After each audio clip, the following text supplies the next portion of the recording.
Ladies and gentlemen, welcome back to Apex Investor. This is your update for Monday, January the 31st. And Metamaterials is up 12% today, and another 2%, so about 14% in total, up to $1, I was going to say 171 cents. Yeah, $1.71. It was 147 to 173, so it's quite a jump. For Metamaterials, it looks like this could be the turnaround, but it's too soon to say. We'll have to give it some more time, but obviously this is good news. Let's look at the last month and just see. This is looks like 140, 150 is your support. I mean, even this price below $2 is really good, and I don't think it's staying down here for too long, especially after the dividend and everything has been sorted out. We can see this well on the way to $4, right? Let's just say 2, 3, 4, 5, eventually over $5. Seems a healthy level for the stock was $5, $6, but I mean the real value is over $20 for sure. Okay, so that's all for the stock update. It's just a brief update there. We're going to look at 3 items. The first one from Wall Street Bets, talking about what happened in January with the GameStop AMC situation when it comes to Robinhood and what they did. Basically, they took out they got rid of the buy button. You can only sell. And essentially, this post, it's a lot of pages. I don't know how many pages it is. But basically, for a lot of Redditors, we don't want to read hundreds of pages. So can you just basically copy the worst sounding paragraph so we can get outraged without having to read the whole thing? And I agree with that. So basically, all you have to do is read the pictures of the messenger, instant messenger conversation. Actually, not instant messenger, text message conversation of 2 people from Robinhood agreeing that they are going to stop buying and only allowing selling. With the follow-up of one of them saying, "We are going to get into so much trouble for this."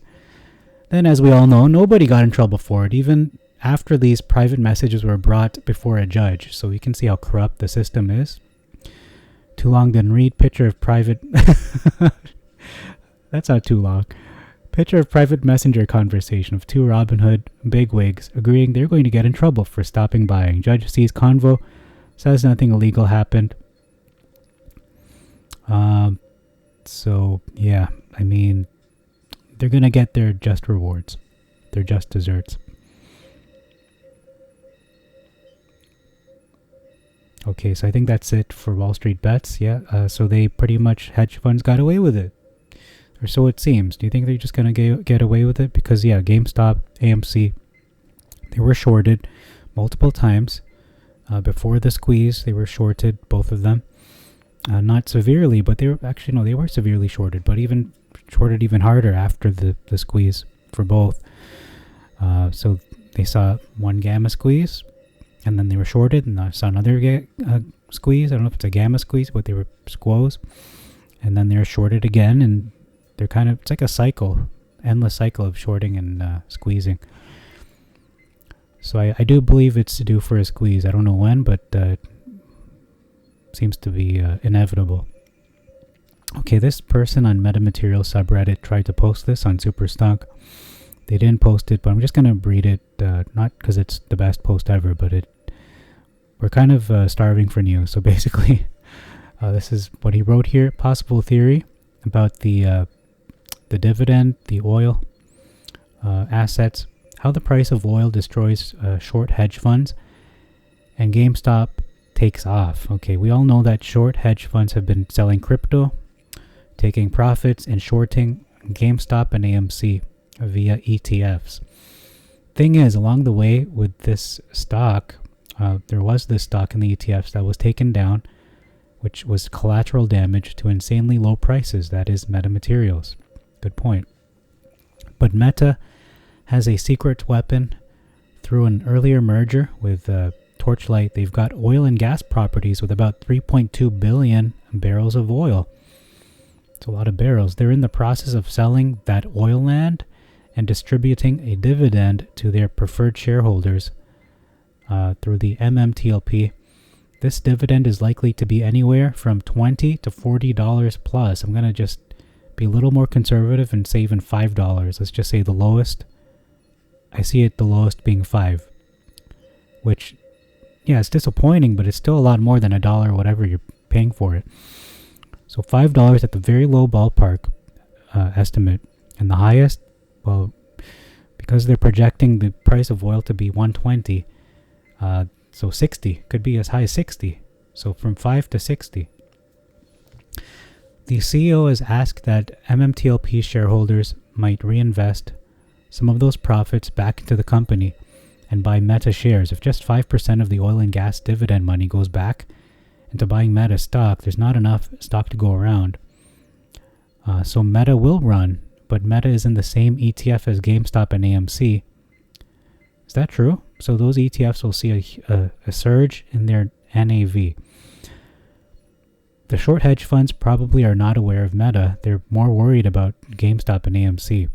And before I continue, the price of oil is currently, I think, above $80. So when they assessed the price of the dividend, that's when oil was priced back then at around $40, $50 per barrel. The projection is for the price of oil to go up to 120 plus. So that's about almost 300% increase. So you take that $20 estimate and multiply that by 3, or the $10 estimate. So you're looking at $30 to $60 for your dividend there. But I'm going to just say, low ballpark estimate. Some people are saying it's going to be like low and between $1 to $10, but I'm going to say $5 as a very conservative estimate there. Okay, so moving on. So when the ETFs see a surge in their price, the shorts get a call from Marge, and they will have to raise either cover or get more money. The price of oil is 85 plus right now. It is projected to go higher and maybe even to 150 in 2023. But by 2023, I think it'll be too late for Meta to fully assess, because they have to distribute the dividend this year. I think the deadline is first quarter, but sometime, I think, before the summer. That means a bigger potential oil and gas dividend payout, which means short hedge funds get taken out, which means GameStop skyrockets. Yeah, I guess it does, because in the same ETF. Could be. Food for thought. Not a financial advisor. Blah, blah, blah. Okay, so that's a pretty interesting post. So the reason I wanted to read this is not because this is the most unique position, because I think it's been regurgitated, it's been repeated over and over again, the same kind of post, the same sentiments, and not that it's wrong, it's right, but this person's instincts are towards the, being more correct than wrong. However, the point I want to bring up is the point they brought up here as well. Where is it? He says the secret weapon. Where's the secret weapon? He wrote here.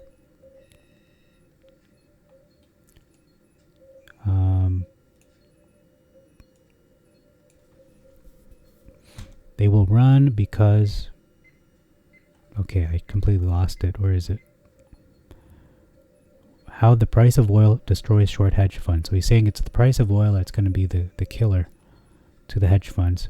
So their secret weapon is the oil and gas properties. I'm going to highlight that because what metamaterials has that GameStop doesn't have, that AMC doesn't have, that a lot of these meme stocks don't have is oil and gas. How many of these meme stocks have oil and gas properties? And this much, 3.2 billion barrels of oil. None of them. That's the answer. How many of them are distributing a dividend, a special one-time dividend? None. How many of them went through a merger? None. How many of them did a reverse stock split? None. In the last year. Metamaterials is the only one to have done all three of those. The reverse stock split, the merger, and the announcement of a special dividend. And now, looking at the background of this dividend, it's driven by the price of oil and gas, which is one of the hottest commodities besides real estate right now. So that's all for that post. We're going to move to the last item here. That's from George's Twitter. He actually he tweeted about this article.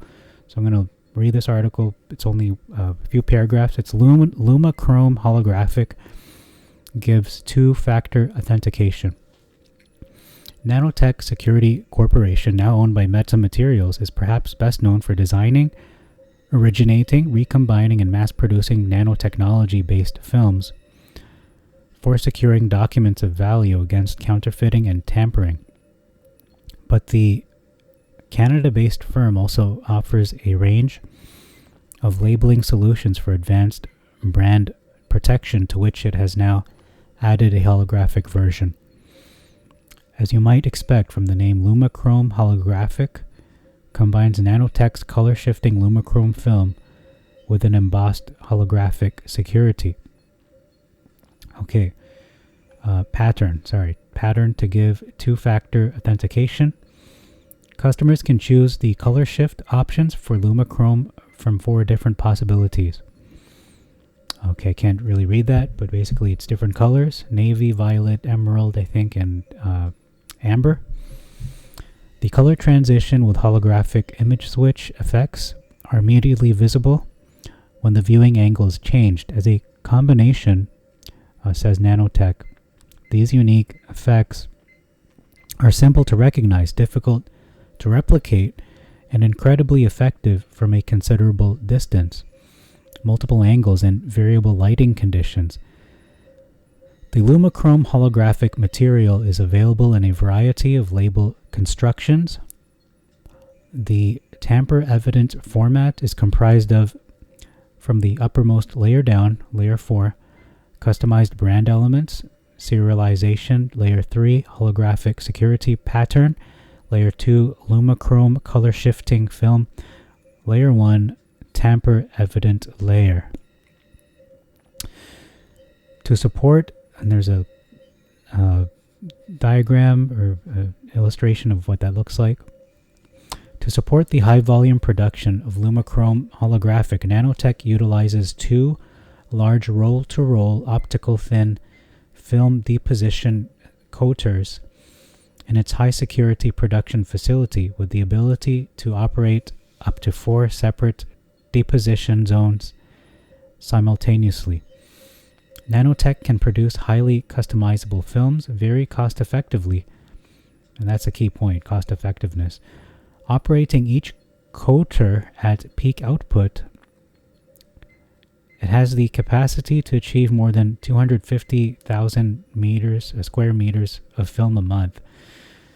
Film and labels are available in multiple formats and can be used for brand protection, anti-counterfeiting, and smart packaging in industries such as pharmaceuticals, cannabis, retail membership, and gift cards, electronics, and imaging supplies.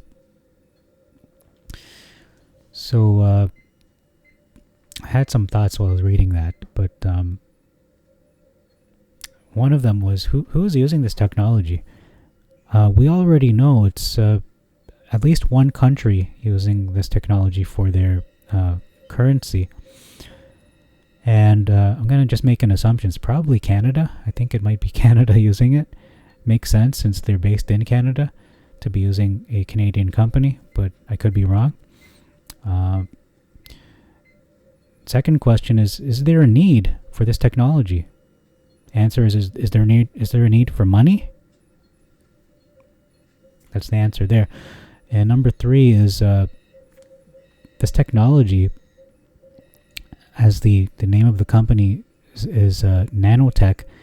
They can, it says here, they recombine nanotechnology-based films. So my question is, and I don't know if this has been addressed or if there is an answer to this, please answer if you know. Can they incorporate electronics into their films?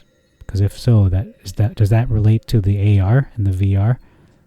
Kind of like where Meta Materials is putting AR technology into their film. Is that how they're able to do it because of Nanotech?